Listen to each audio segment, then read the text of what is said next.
We are going to find the area of the part of the surface 2y plus 4z minus x squared equals 5 that lies above the triangle with vertices 0, 0, 2, 0, and 2, 4.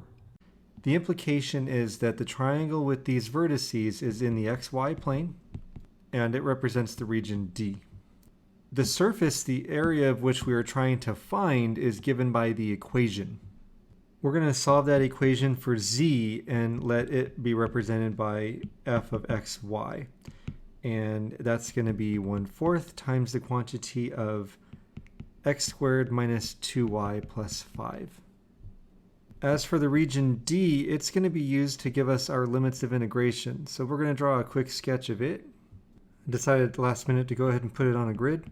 And here we have it. There's a triangle with vertices at 0, 0, 2, 0, and 2, 4. The line which forms the hypotenuse of the triangle has the equation y equals 2x. And so when we set up our integral, I'm going to do so with limits of y, saying y goes from 2x to, nope, I had that backwards here. Y is going to go from 0 to 2x. I was looking horizontally, but I should have been looking vertically. And then x is going to go from 0 to 2. I may be getting a little bit ahead of ourselves here because we do need some things before we can set up this integral. Namely, we need a partial of z with respect to x and a partial of z with respect to y. But you know how to do all of it, and you have the formula. So I'd like you to pause the video and come back when you have an answer to the whole thing for the surface area.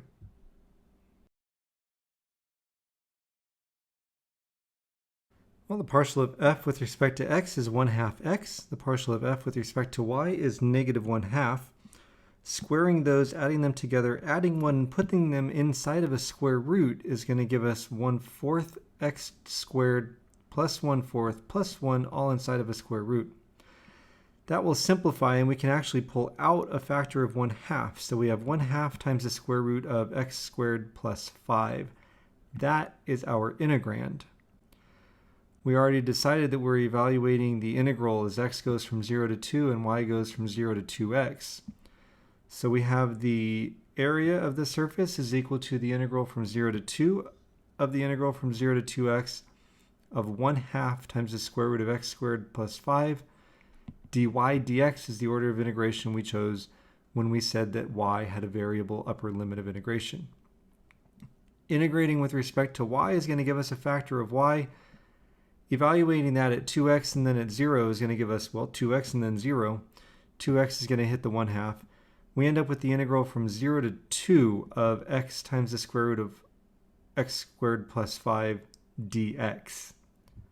We're now going to integrate using the power rule. Thinking about u is x squared plus 5. Multiplying and dividing by 2 is going to give us a du.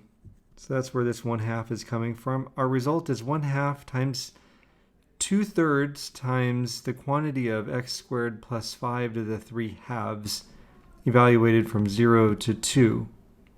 And of course this 2/3 is coming out because when we added 1 to the exponent, which had been 1/2, it became 3/2, and then we divided by that exponent. Substituting 2 in place of x is going to give us an expression that simplifies to 9. Substituting 0 in place of x gives us 5 root 5 over 3. So the area of the surface is equal to 9 minus 5 root 5 over 3.